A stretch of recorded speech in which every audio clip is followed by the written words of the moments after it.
بسم الله على بركه الله. نبدا في تقديم السلطه ديالنا. هنايا كيف قلت راني عندي لسان الطير سلقاه مع شويه ديال الزيتون وشويه ديال الخضره مخلله. ها هويا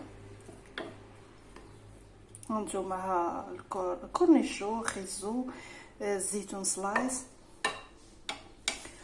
وهنا عندي شويه ديال الخس غنزيدو عليها.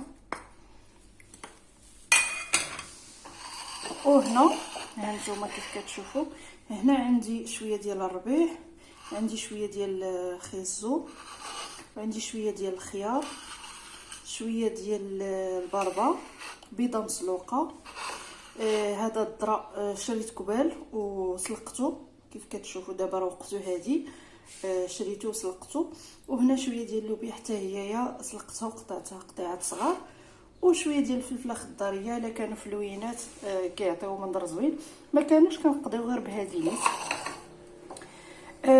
نبداو على بركه الله. كيف قلت لكم نزيد شويه ديال الخس. غادي ندير دابا المايس، هي هذا الكبال، الذره، الفلفله، شويه ديال الربيع اللي انا قطعته، خيزو، اللوبيا والخيار. صراحه راه كتجي صراحه يا سلام، كتجي زوينه وبنينه لان مخلط فيها كلشي.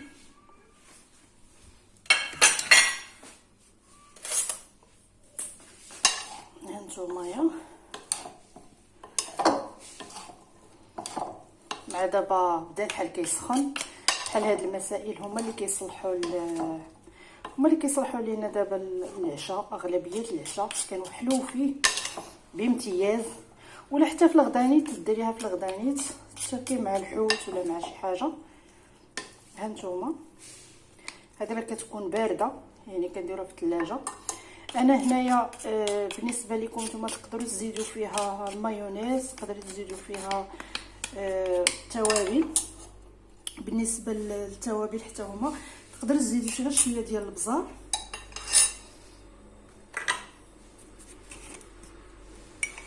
بالنسبه للملحه انا ما درتهاش لحقاش هاد الخضره اللي كتشوفوا الخضره مخلله فيها الملحه، ما غاديش ندير الملحه. هنايا زدت غير شويه ديال البزار كيف كتشوفوا، لان اصلا الراجل ما كيبغيش البزار. زدت غير شويه ديال البزار، وغادي نزيد شويه ديال زيت العود، تقريبا غير جاهد معلقه صغيره ديال زيت العود. هيا صافي فت كاع معلقه صغيره. صافي البنات. وهانتوما كتشوفوا كتخلطي كلشي. هنا كيف قلت لكم اللي بغات تزيد مايونيز تقدر تزيدو، اللي ما بغاتش ماشي بالضروري. انا ما غاديش نديرو. هذه هي السلطه ديالنا بعد ما وجدات. ها هي كيف كتشوفوا، نحطوها في الثلاجه، وقت ما غادي نتناولوها نجبدوها.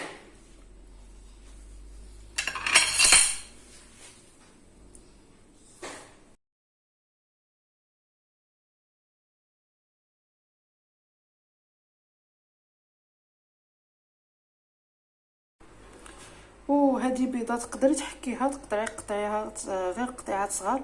انا غير غادي نقطعها قطعات صغار البنات، ما غاديش نحكها. ها هي